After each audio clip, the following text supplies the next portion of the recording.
Hi all, ఎలా ఉన్నారంతా? బాగున్నారా? నేను బాగున్నాను. మీరందరూ బాగుండాలని కోరుకుంటూ వీడియోలోకి వెళ్ళిపోదాం. మేము ఇప్పుడు కోటిపల్లిలోని శ్రీ సోమేశ్వర స్వామి టెంపుల్కి వెళ్తున్నాము. ఇది ఈస్ట్ గోదావరి డిస్టిక్లో ఉంది.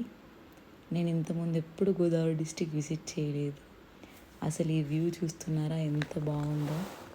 సినిమాల్లో చూడడమే కానీ డైరెక్ట్ ఎక్స్పీరియన్స్ చేయలేదు ఇంతవరకు. అసలు మాకు జర్నీ చేసినట్టు కూడా అనిపించలేదు. అంతలోనే టెంపుల్ కూడా వచ్చేసింది. మేము పిఠాపురం టెంపుల్ చూసుకొని అయితే సోమర్లకోట టెంపుల్కి వచ్చేసాము.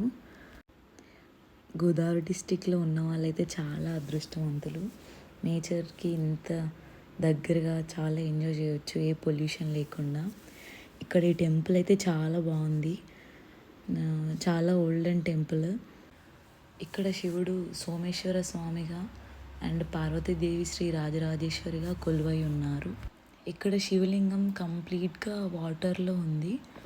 అక్కడ పూజారి వాళ్ళని అడిగితే వాళ్ళ వాటర్ కంప్లీట్గా తీసేసినా మళ్ళీ వాటంతట అవే వస్తాయంట. మెయిన్ టెంపుల్లో అయితే షూట్ చేయడానికి అలౌ చేయలేదు. టెంపుల్ బయట ఇలా కోనేరులా ఉంది. కోనేరులో శివుడి విగ్రహం ఉందన్నమాట. చుట్టూ మొత్తం చెట్లు, మధ్యలో వాటర్ ఆపోజిట్ టెంపుల్ ఉంది. మీరు ఈస్ట్ గోదావరి వెళ్తే ఈ టెంపుల్ తప్పకుండా విజిట్ చేయండి. Please do subscribe to our channel. Thanks for watching.